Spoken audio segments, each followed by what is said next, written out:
Morning students. Today we will discuss chapter US Hegemony in World Politics, class plus 2 arts, subject pol science. So we will discuss hegemony and its meaning. Politics is the study of power. In today's world, power pack world, both individual and nation want to gain and retain power.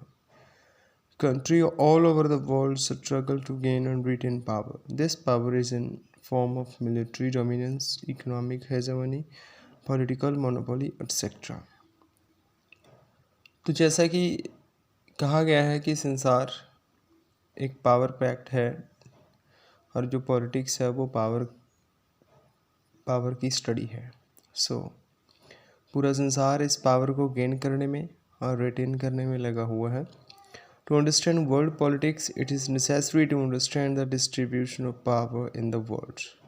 For example, during Cold War era, the power was divided into two groups, US and Soviet Union. So world politics को समझने के लिए सबसे पहले ज़रूरी है कि हम ये समझें कि पूरे संसार में पावर किस प्रकार बटी हुई है। अगर हम कोल्ड वॉर इरा का एग्जांपल लें तो उस समय पावर दो हिस्सों में डिवाइडेड थी, किंतु सोवियत यूनियन के डिसइंटीग्रेशन के बाद पावर सिर्फ यूएसए के पास ही रह गई थी। It dominated the world politics. Hegemony is an exact word for dominated power. So जब यूएसए अकेला रह गया तो इसने पूरे वर्ल्ड पॉलिटिकल फील्ड में अपना डोमिनेंस स्थापित किया। Hegemony is exact word for dominated power. उस डोमिनेटेड पावर को हम हेगेमनी कह सकते हैं। So hegemony is used in 3 different sense. These may be as follow. So hegemony 3 प्रकार की सेंस में यूज़ की गई है। hegemony as hard power. Hard power में मिलिट्री अलायंसेस आती है, हार्ड पावर में मिलिट्री इक्विपमेंट्स आते हैं, वेपन्स आते हैं। The root of word hegemony are found in ancient Greek. It means leadership or preponderant position of state. सो इसका उदय Greek में हुआ जिसका मतलब है लीडरशिप या फिर preponderant position of state. The first meaning of hegemony relate to the relation, pattern and balance of military capability between states. It is notion of hegemony as military preponderance which explain the position of US in contemporary world politics.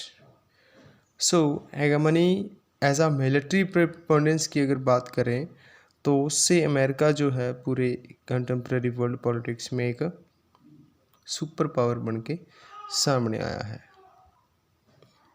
The roots of contemporary US power lie in its military superiority over world. America के वर्चस्व का main कारण है उसकी military.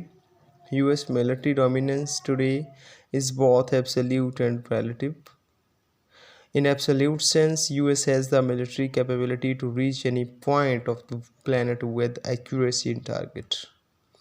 अगर हम US military की absolute sense की बात करें तो इसके पास क्षमता है कि ये प्लैनेट के किसी भी हिस्से में अपने टारगेट को बड़ा एक्यूरेटली हिट कर सकता है।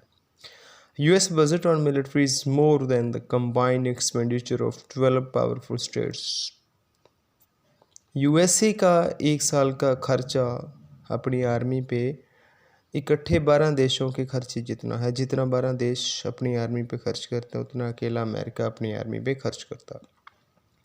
Pentagons budget on military research and development and technology is one of the highest in the world. Pentagon में जो मिलिट्री के ऊपर वेपन्स के लिए रिसर्च की जाती है, टेक्नोलॉजी के लिए रिसर्च की जाती है, उस पर सबसे ज़्यादा खर्च होता है। US attack on Iraq was a clear demonstration of its military and technological superiority. USA ने जो इराक पे हमला किया था उसका जीता जागता प्रमाण है जो कि मिलिट्री की सुपीरियरिटी को और टेक्नोलॉजी को शो करता है। US attack on Iraq was clear demonstration on its hegemony as a hard power. So it was a show of military and technological superiority. In the history, military power is used to conquer, to deter, to punish and police. America's attack on Iraq clearly demonstrated its military superiority. कहा जाता है कि किसी देश पे attack इतिहास गवाह है, या तो उसको हराने के जीतने के लिए, उसे तबाह करने के लिए, उसे सज़ा देने के लिए, या फिर अपनी police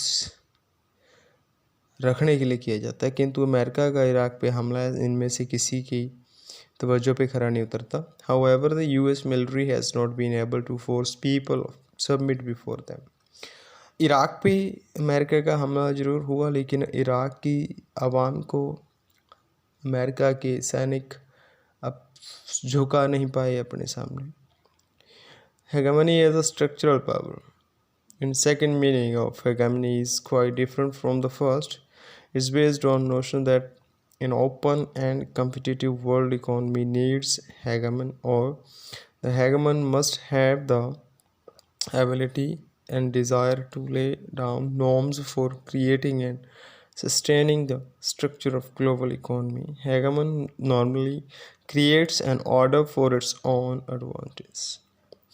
as a structural power की अगर हम बात करें तो इसका मीनिंग हिंदी में समझें तो हिंदी का मतलब है कि पूरे संसार में इस प्रकार का एक ढांचा व्यवस्थित करना ताकि पूरे संसार के ऊपर आपका कब्जा रहे। फॉर एग्ज़ाम्पल, अगर पूरे वर्ल्ड ट्रेड की बात करें तो अमेरिका ने पूरे वर्ल्ड ट्रेड को इस प्रकार से व्यवस्थित किया हुआ है कि अमेरिका अपने अकॉर्डिंग उसको, अपने प्रॉफिट के अकॉर्डिंग, अपने एडवांटेज के अकॉर्डिंग उसको तोड़ मरोड़ सकता है।